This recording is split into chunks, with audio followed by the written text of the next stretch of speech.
a little bit of background here. I'm going to start off with some historical details involving the sort of history of intersex research and diagnosis. And they might seem a little bit dry at first, especially because I'll directly quote some medical thinkers and the language is a little dated and whatnot. What I want you to bear in mind is that when we're talking about the history of intersex diagnosis or how intersex conditions have been understood, and we'll talk about what those are if you don't know in a second, we're also talking about how we understand the facts of biological sex difference. So it doesn't just concern intersex folk, but it considers what we think of as the truth of biological sex. So if I asked you, what is biological sex, right? What would you tell me? What's biological sex? We all walk around the world as if we know exactly what it is. Yeah, Kev? Yeah, if you were born a boy or a girl. So it has to do with things like hormones, chromosomes, and your genital configuration upon birth, right? And the two conventional categories for biological sex are male and female. So intersex folk, or people who are born with intersex conditions, or what was prior understood as hermaphroditic conditions, but that's not a term that's really utilized much anymore, were people that violated that logic of sexual difference, that did not fit into that sort of dyadic understanding of biological sex difference. But the way in which their bodies were understood has varied widely over the past few hundred years. It was only within the last 300 years or so that they weren't considered something like supernatural or divine portents. So if you're in like 17th century Italy and there's an intersex birth, what the villagers would think when an intersex birth happened was that it was some sort of visitation of God's divine wrath upon the village for some sin that occurred in the village, right? And then what was done with the intersex body would vary, but oftentimes intersex infants were persecuted or just considered evil omens, right? So the very fact of intense sort of scientific and medical research into intersex conditions is a relatively new phenomenon.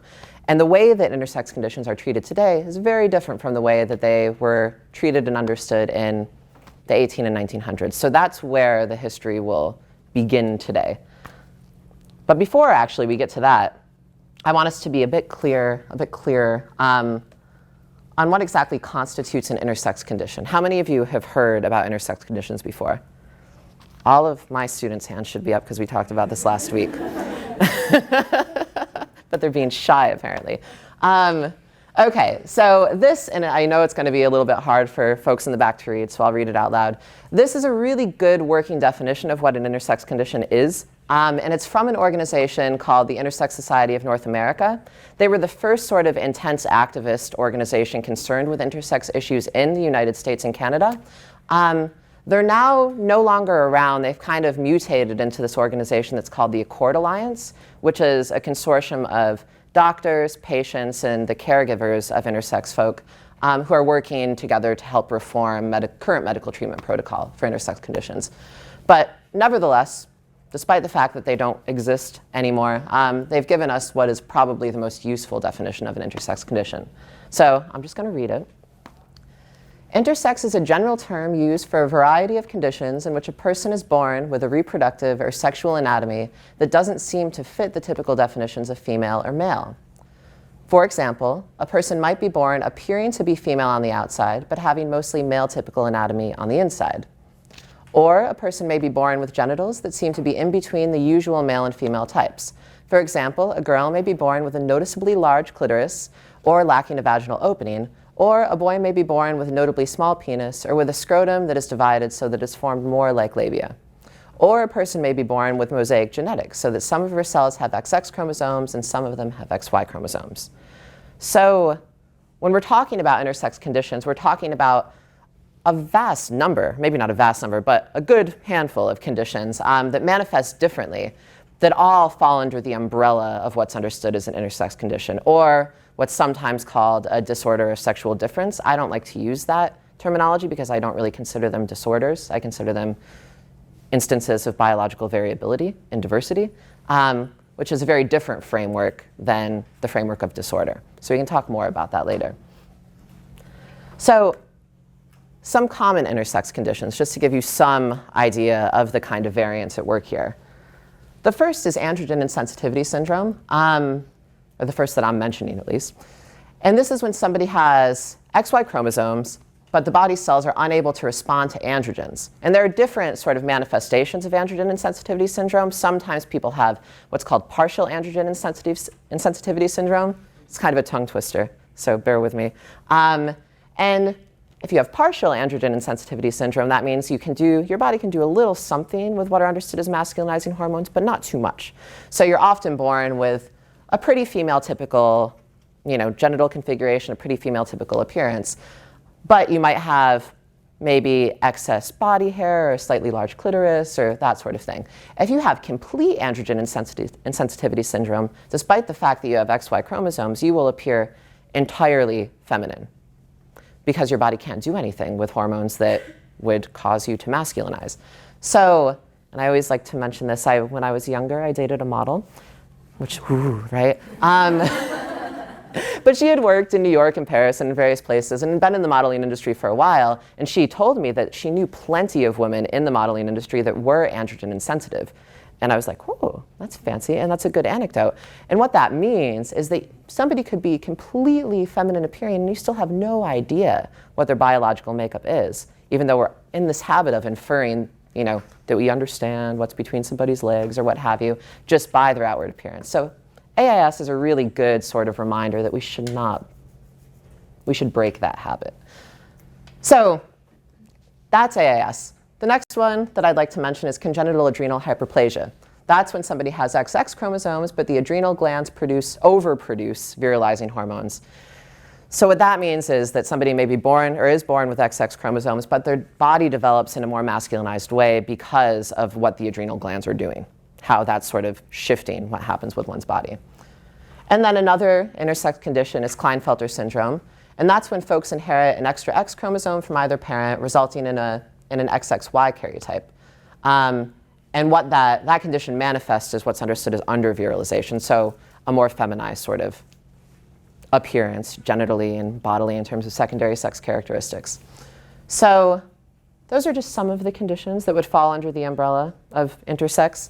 But it gives you some idea of the variability that we're concerned with here. And it also sort of speaks against this myth that we have of what an intersex condition is, which is somebody with a fully functioning sort of set of male genitalia and a fully functioning female set of genitalia.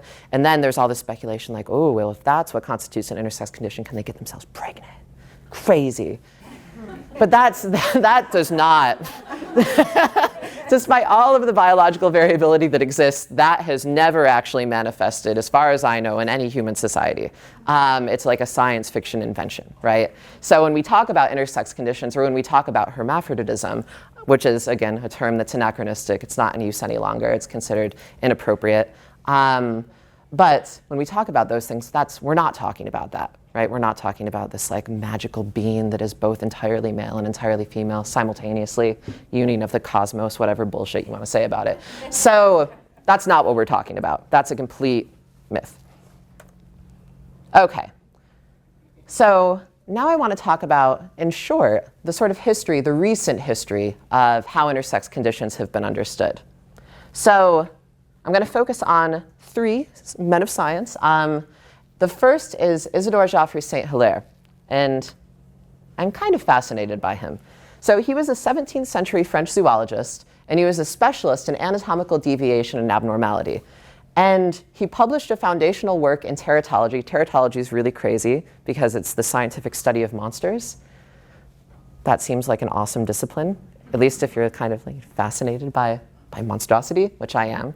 But so teratology is kind of misleading because what happens with the advent of teratology is that beings that had been considered supernatural, right, because monsters are supernatural, were kind of brought into the realm of the natural and understood as biological variations or as evidence of congenital deformity, but not as a visitation of God's divine wrath or something like that, some supernatural portent. So teratology is concerned with looking at the beings that were considered monstrous and then thinking, okay, well, what is happening biologically that's making these bodies appear the way that they appear?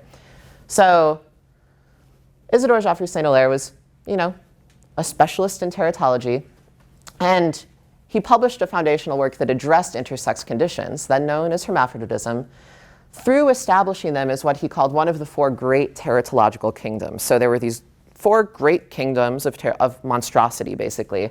And hermaphroditism was one of those kingdoms.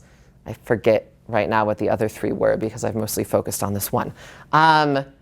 So within this teratological kingdom of hermaphroditic conditions, there was a way that he organized them. So there was a particular way that he classified them.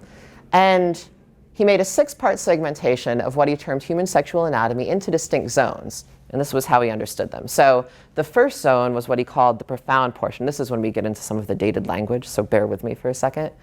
So the profound portion, which included the ovaries or testicles and their anatomical dependents. So that's the first.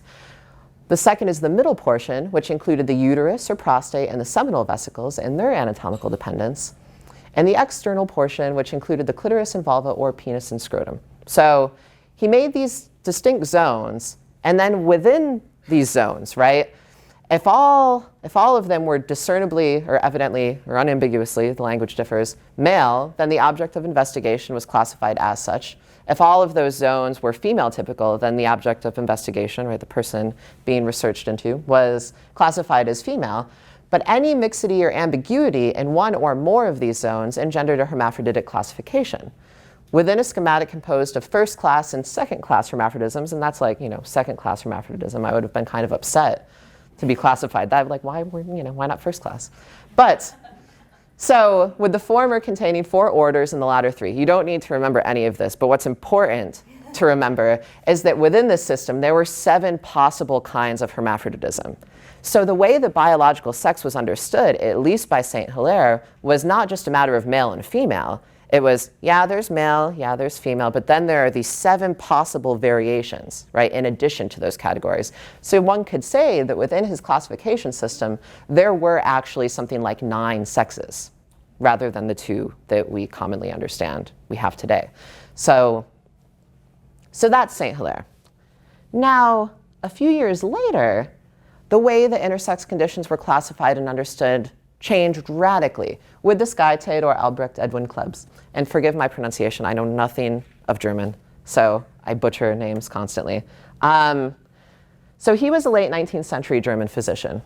And he was the guy who distinguished between what he called true and false, or pseudo-hermaphrodites. So this was really interesting because as opposed to Saint-Hilaire, who had these 7 possible hermaphroditic conditions, with Klebs, we only have 3. We have true hermaphroditism, male pseudohermaphroditism, and female pseudohermaphroditism. So the categories have winnowed from 7 to 3.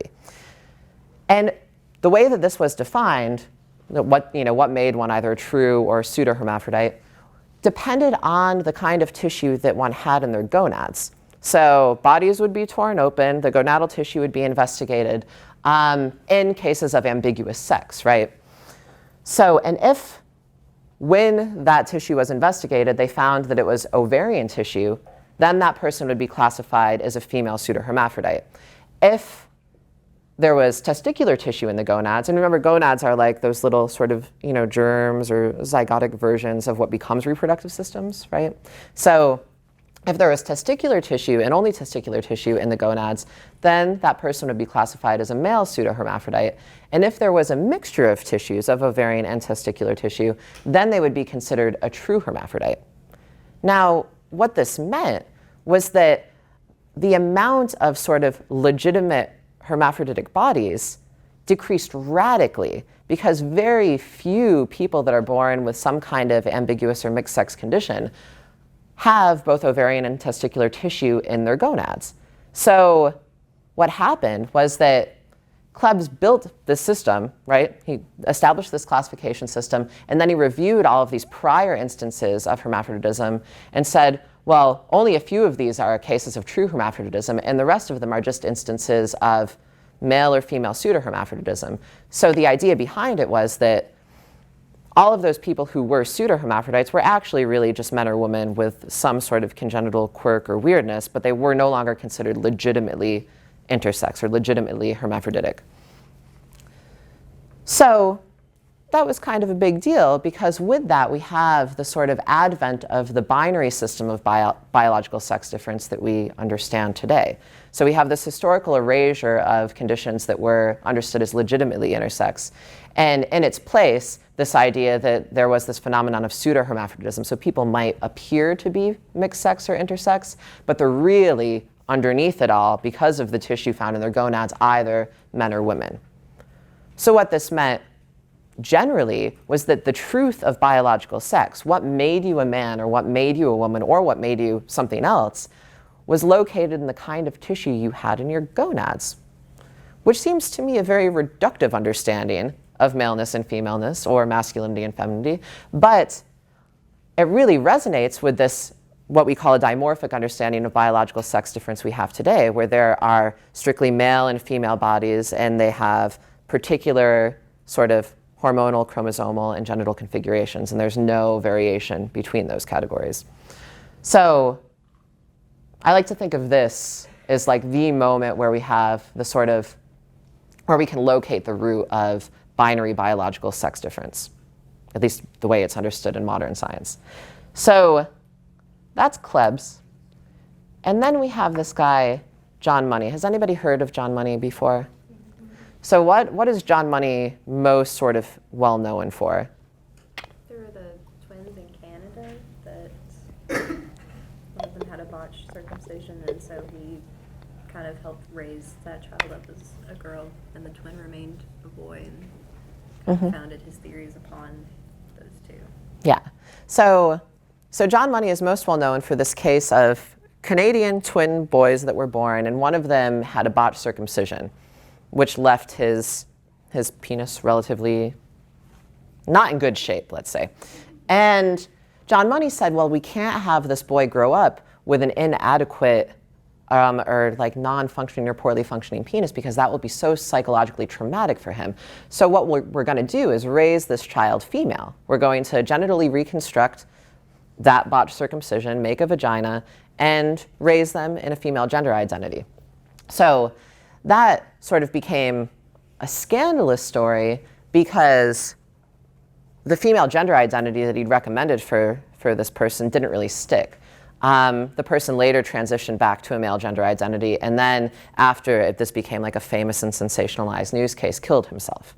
So John Money, and then lots of people were like, well, what this means is that what John Money thought about gender identity is bullshit or wrong. So that's what he's most well known for. But John Money is actually, he did a lot of stuff.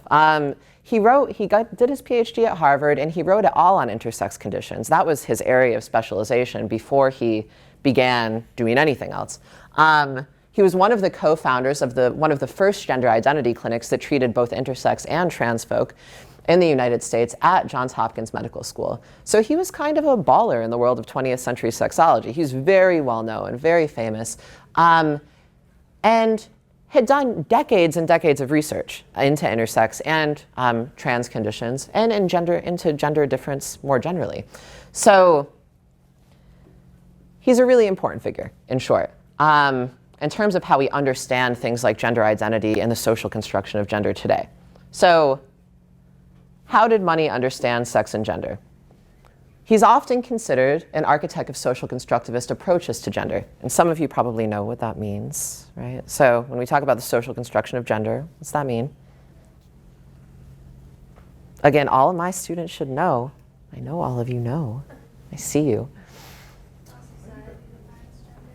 Yeah, I mean, in short, it has to do with this idea that gender is something that is socially constructed, that it's a product of nurture and not nature, right? That our gender identities are not ordained from birth, but there's something that we actively negotiate in a social context. So John Money is considered one of the sort of, founders of that idea of the social construction of gender. And you can understand that by thinking, okay, well, he would have to be a social constructivist in part because if he's going to recommend that a child is raised in a gender identity different from their biological sex, he would have to think that how that child is nurtured or raised is much more important than whatever is going on with them biologically, right? So, but actually, he was a little bit more complicated than that. That's a kind of reductive understanding of his approach to thinking about intersex conditions, thinking about transsexual and transgender identity and these sorts of things. So early in his career, he formulated a table containing 6 variables of sex with a contingent 7th variable that opened the terrain onto what we now understand as gender identity or role. And John Money in his work often just refers to that as GI/R. So he kind of coined this idea of gender identity that a lot of us use very casually today, talk about to explain ourselves, to talk about all sorts of things. He's responsible for it, at least in part. But for him, gender identity or role didn't really matter in all instances. So he had this system with 6 variables and then a possible 7th. And the first 6 variables, right, were assigned sex and sex of rearing, the second, external genital morphology, the third, internal accessory reproductive structures, the fourth, hormonal sex and secondary sexual characteristics, the 5th, gonadal sex, and the 6th, chromosomal sex. So the way that John Money understood biology and biological sex difference had to do with the segmentation of the body into these 6 categories, and then he'd examine all of these categories and see whether they were female typical or male typical. And in a way, this is very much like Saint-Hilaire's classification system, where the body is kind of divvied up, and then there's an investigation performed to see if things align on a female or male typical path. And if they don't, then things become a little bit more complicated, and you have to make a call as to what the sort of sex disorder is. So for Money, right, only in cases where these 6 categories were not fully female typical or male typical, you would think about a 7th category. And that 7th category was gender role or orientation. So gender identity or gender role didn't really matter for Money, at least not early in his career, unless you were somehow sexually ambiguous or sex ambiguous. He didn't really think gender identity was much of a big deal if you were born completely female typical or completely male typical. So he coined the term gender identity or role to deal with intersex infants, basically, or intersex folk. So that's where the sort of contemporary term gender identity comes from or has its roots. Even though we all talk about gender identity in relationship to our own persons now, regardless of whether or not we're intersex. So it's interesting, I think. Okay. So how did Money understand the formation of gender identity, and how did he think it was linked to bodily appearance, or what was going on with us physically? So he said that gender identity was formed within the first 3 or 4 years of life, basically. So within our first 3 or 4 years, we have lots of stuff going on with our gender identity, but after the age of 3 or 4, we kind of hit a cutoff point, and our gender identities are consolidated and solidified and pretty consistent from that point forward. This is what John Money thought. It's not what I think. So for him then, it was imperative that people had a genital configuration and a bodily appearance that matched the gender identity they spent their first 3 or 4 years in. Because if they didn't, then they would have some immense psychological trauma from that dissonance between, say, what was between their legs and the gender identity that they were being reared in. So he was one of the first to recommend infant genital reconstructive surgery in intersex cases. So Money said, you absolutely have to make female typical or male typical genitalia and then raise children consistently in a way that matches up with the expectations that are afforded to that genitalia. So, but what often happened was that people, the intersex infants, if they were born with ambiguous genitalia, were just assigned female because there was this like surgical wisdom that circulated that said it was easier to dig a hole than build a pole surgically. So it was very hard, and it still is quite difficult to create a sort of, surgically reconstruct a well-functioning penis. But they thought, oh, well, it's, we can make a vagina pretty easily. So we're going to just assign these, ambiguously sexed infants female and then recreate, surgically construct a vagina, and everything will be cool. So what happened, though, was that, imagine you're a surgeon, you've got a 12-month-old and you're going in to perform a genital reconstructive surgery to make a vagina, right? You're dealing with really, really tiny structures. Very, very small structures. And even if you're doing this on a 5 or a 6-year-old, you're still dealing with very, very small structures. So what often happened was that these operations would not be well executed. And that meant that sort of post-1960, 1970, when these surgeries became common, you had a lot of intersex people that were born, underwent this genital reconstructive surgery, and then lost most or all sexual sensation in their genitalia. So lots of intersex folk grew up and were really, really pissed because they couldn't have orgasms, right? Because surgeons had made a decision without their consent when they were young to build what appeared to be a typical set of genitalia that was then completely, or maybe not completely non-functioning, but ill-functioning sexually. So there were some significant problems with this treatment protocol, but Money's whole rationale for it was even if they did not experience sort of sexual fulfillment, at least they didn't have to grow up with this sort of dissonance between their genital configuration and their gender identity. So you might ask, how was the call made to read genitalia as ambiguous and then recommend surgical reconstruction? And for that, we have this handy phallometer. So,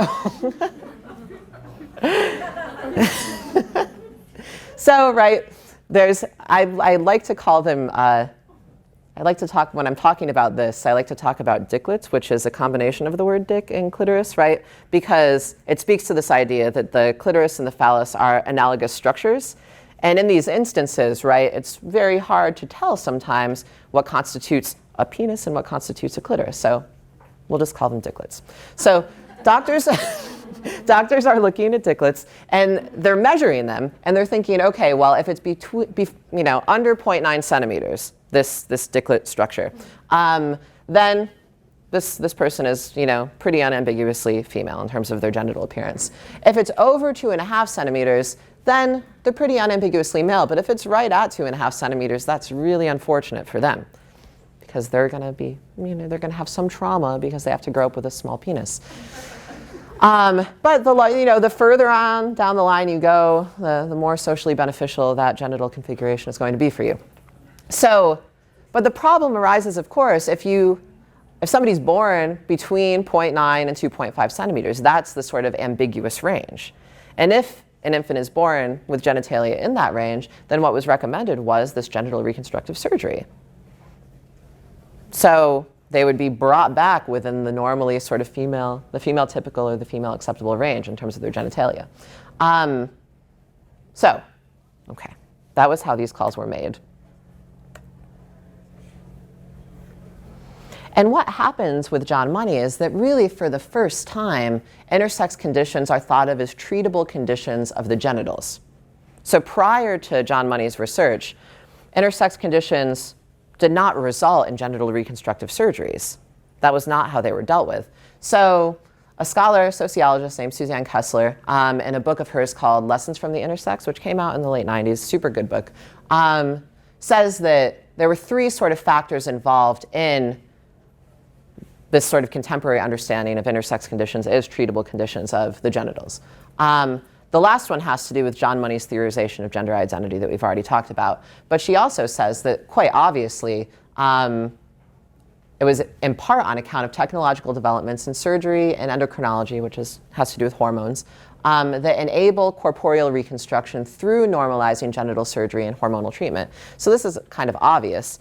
Prior to the 1930s, hormones hadn't even been extracted or really discovered, let alone mass marketed. So you couldn't put an intersex infant or a postmenopausal woman or anybody else for that matter on any kind of hormonal treatment regimen because hormones hadn't been discovered and mass marketed, right?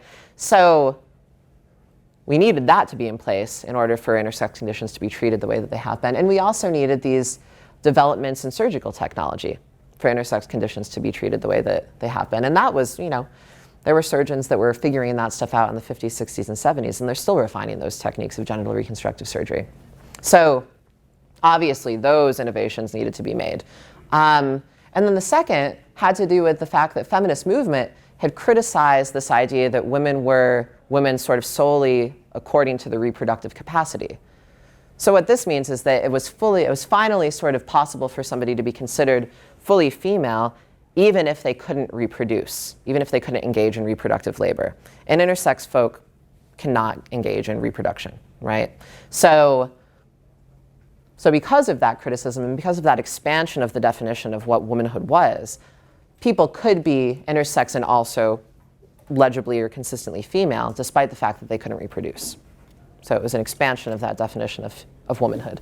And then the third had to do with the psychological theorization of gender identity developed by John Money. So, which we've already talked about, this idea that as long as you make the genitals match the sort of recommended gender of rearing in intersex cases, then everything's going to be kosher and cool. Because there is this thing called gender identity that we have to consider, in addition to biological sex variables.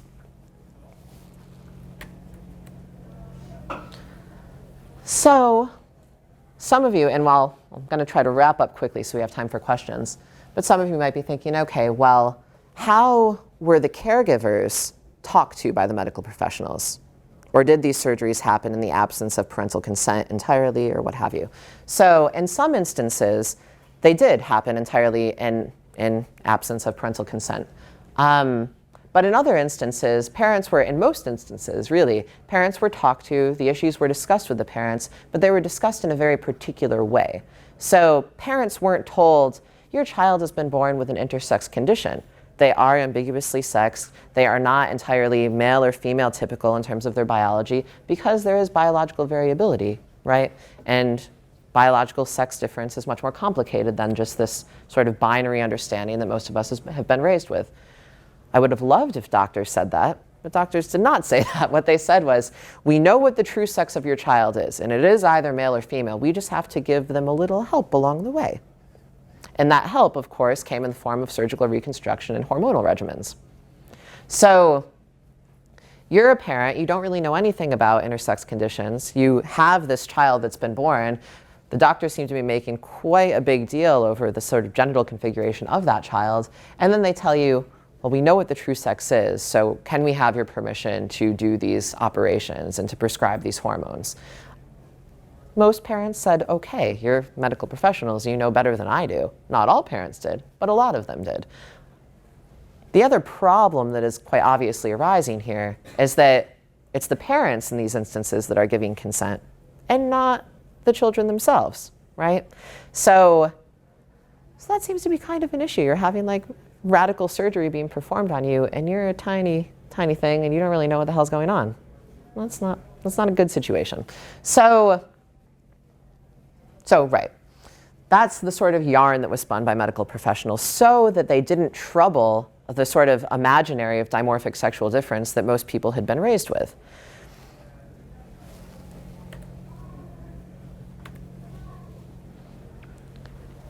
And this is problematic because what it does is it makes that infant's body the issue when the issue is actually the sort of social imaginary we have of how biological sex works. But of course, no medical professional is ever going to profit off of changing the social imaginary of biological sex, right? That's what people in gender studies do, and they're not well paid for it, really.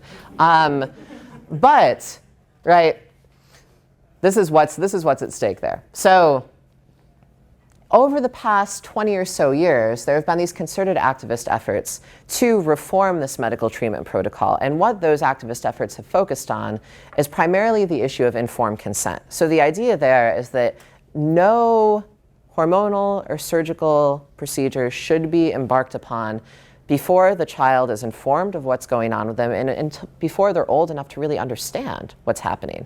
And they're the ones that should have the say, not the parents, not the medical practitioners.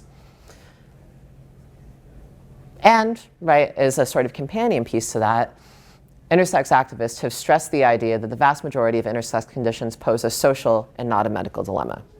Right? Intersex conditions don't mean that an infant is unhealthy. Nobody's unhealthy because of some congenital quirk in terms of the way that their genitalia look. But that does pose a social dilemma because then the worry is, okay, well, what are they going to do if they have to go into the locker room in middle or elementary school or high school? how are they going to compete in pissing contests with their friends, right? What's going to happen there? So those are social dilemmas. Those aren't medical dilemmas. There's nothing unhealthy, right, about these infants or these children or intersex folk, adults, what have you. But rather, right, it poses a social sort of issue that is then solved medically to sort of tame people or recuperate them back within this binary understanding of biological sex difference. So that's where I'm going to stop. And we can open up the floor for questions and whatnot. I know that was a lot of information all coming at you at once. Did the other one pass away too? The other twin? Yeah. That money? I'm not actually sure. I thought I heard that he committed suicide. Really? I think they both. No. Okay. I don't know. Well, I watched a documentary on it for one of my sociology classes. I think it said they both those sons committed suicide. Okay. That's really interesting. And I don't know, I could be wrong. I do know that the other twin underwent some pretty invasive sort of research, right? Because Money was not just interested in investigating the child who had undergone the botched circumcision, but he was also interested in using the brother as a sort of control case. There are very controversial counseling tactics used with the children that I know he went under a lot of scrutiny for. Yeah, I've actually read a number of John Money's sort of case studies.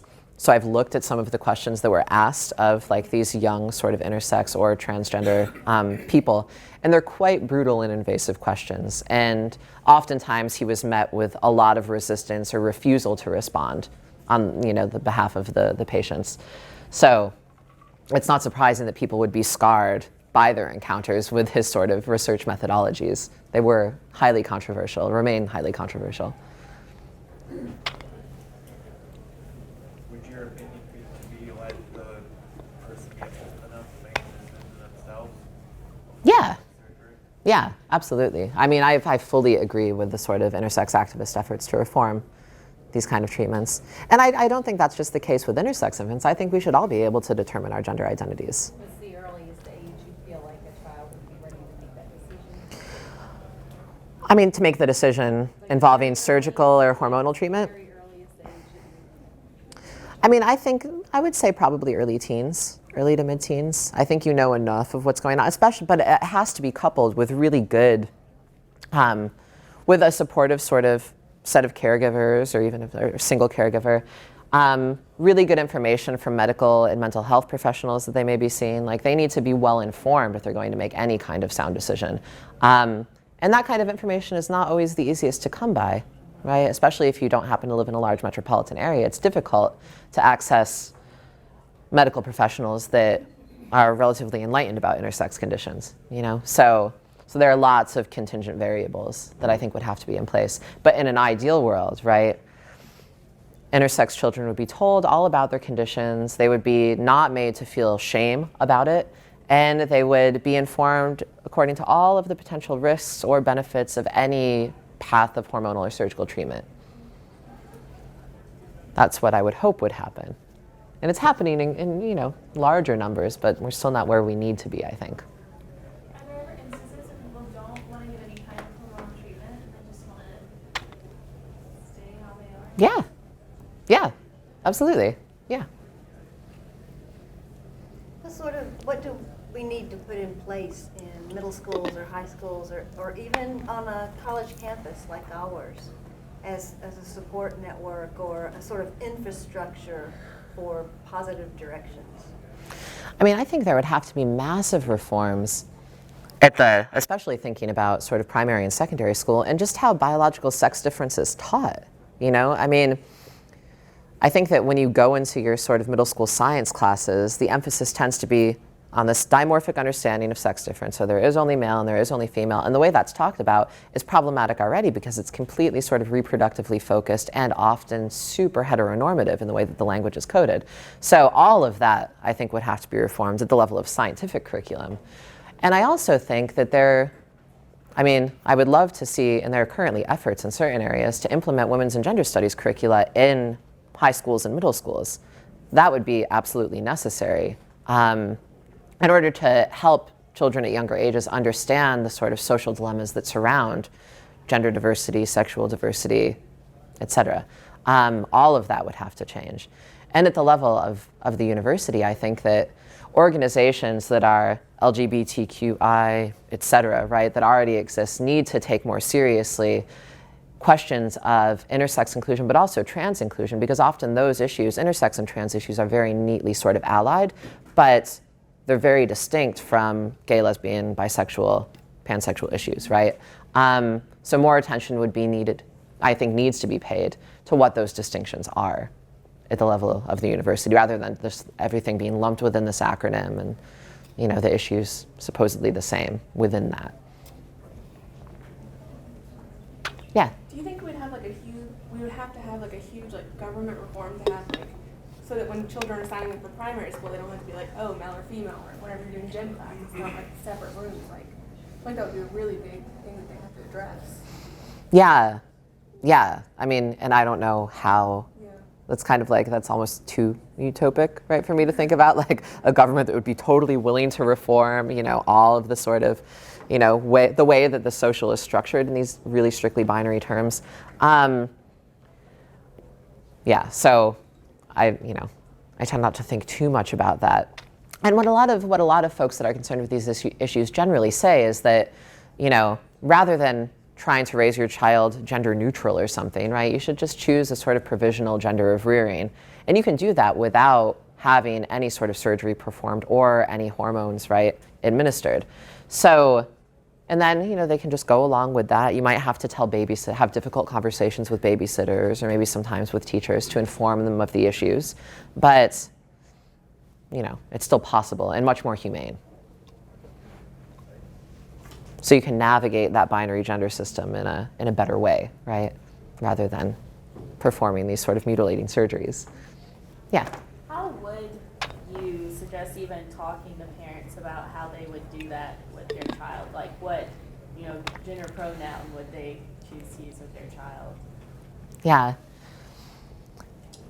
I mean, I think that it would be a long series of conversations, and I also think that, and this presupposes that people have good and adequate access to insurance, right? Everything that I'm about to say, which is often not the case, we know. But I think that parents probably would need to consult mental health professionals, right?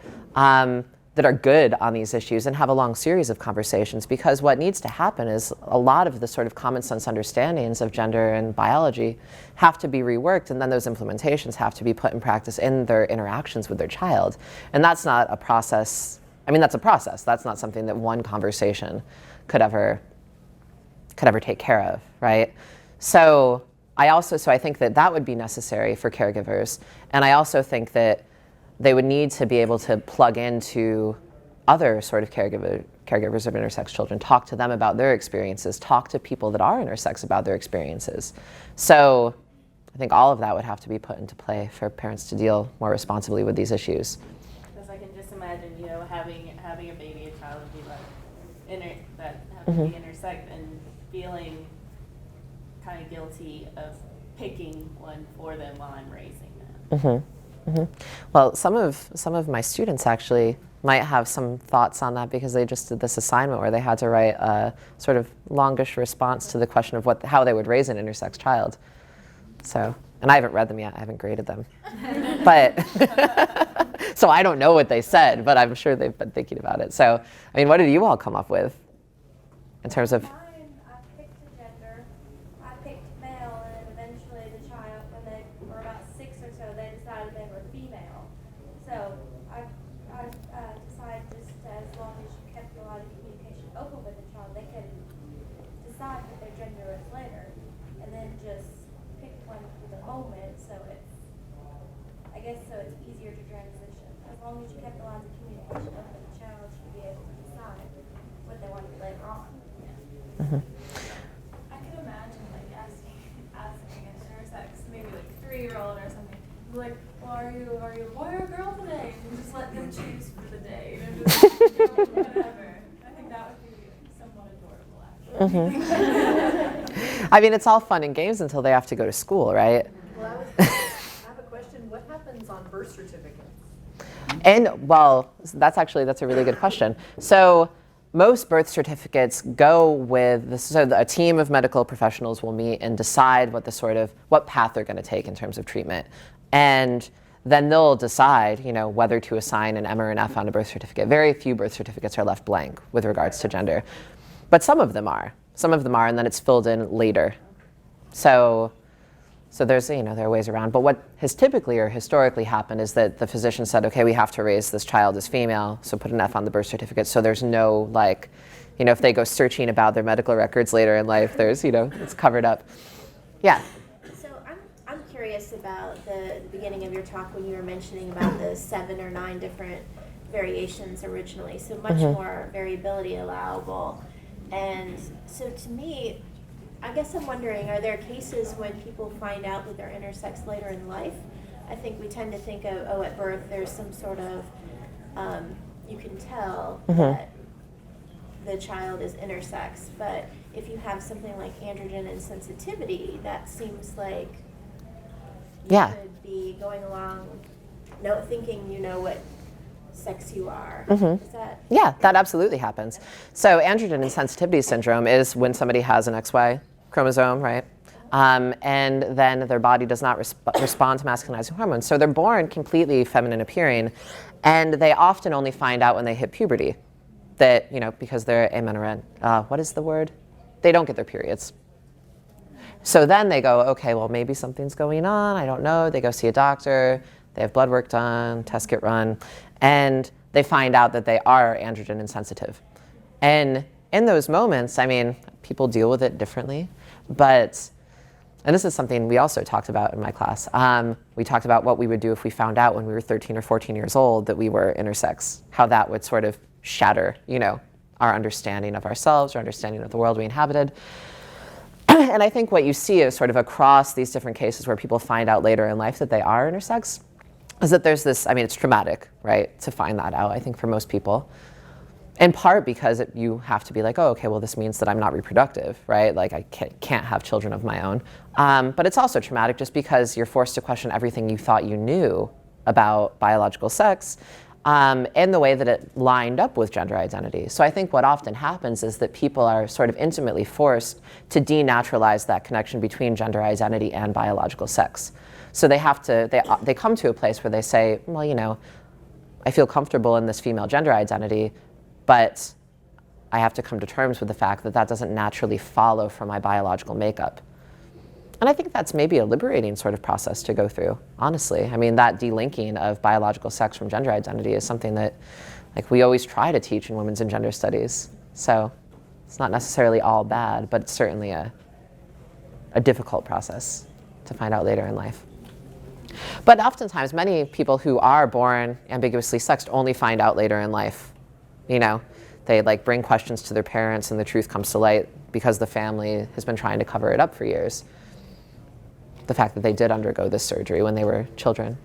Yeah. So, yeah, it's always traumatic, I think. What else? How common is it for a child to be born intersex? The numbers vary. It's very hard to get reliable statistics on this, and they also vary by region. So in certain areas, instances of intersex births are much higher than in other areas. So I've read all sorts of numbers, 1 in 500, 2 in 100, 1 in every 250 births. So I can't give an exact sort of, but I can say that it's pretty common. Yeah, it's pretty common. There are lots of medical professionals that are taught and specialize in these sort of treatment regimes and that are aware of it. So it's as common as many other sort of congenital disorders or abnormalities.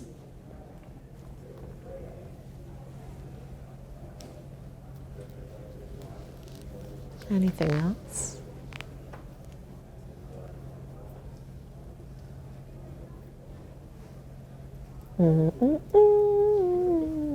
No? Should we wrap it up then? Okay. So how Or how or does intersex affect sexuality? I don't know.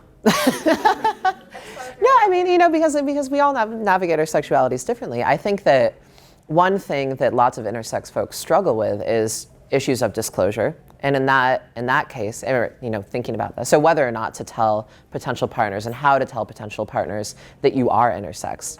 And you may have some kind of traumas or triggers sexually that are related to that. And in that, like, with that in mind, it's very similar to what a lot of trans folks go through in terms of issues of disclosure, how, when to tell potential sexual partners about the fact that they are trans, regardless of what surgeries or, you know, whatever they have or haven't had. So I think that issue and navigating the sort of shame and trauma around, you know, being intersex informs sexuality in complicated ways, but I think disclosure is mainly where a lot of the issues sort of fall. And then also the expectation that people are reproductive, right? I mean, so there's a lot of stigma attached to, say somebody is, you know, a woman and they're 30, 40, 50, and they have absolutely no interest in having children, or they can't have children. I mean, there's a certain social stigma that's attached to that, the older that one gets. And I think navigating that set of stigmas, which is not quite about sexuality, but related in some way to it, I think that poses an issue for a lot of intersex folk. Poses dilemmas, again, over disclosure, you know, whether you tell people, oh, I'm not having children because I can't, or whether you tell people, oh, I'm not having children because, ugh, babies, right? So I think those are two sort of sites.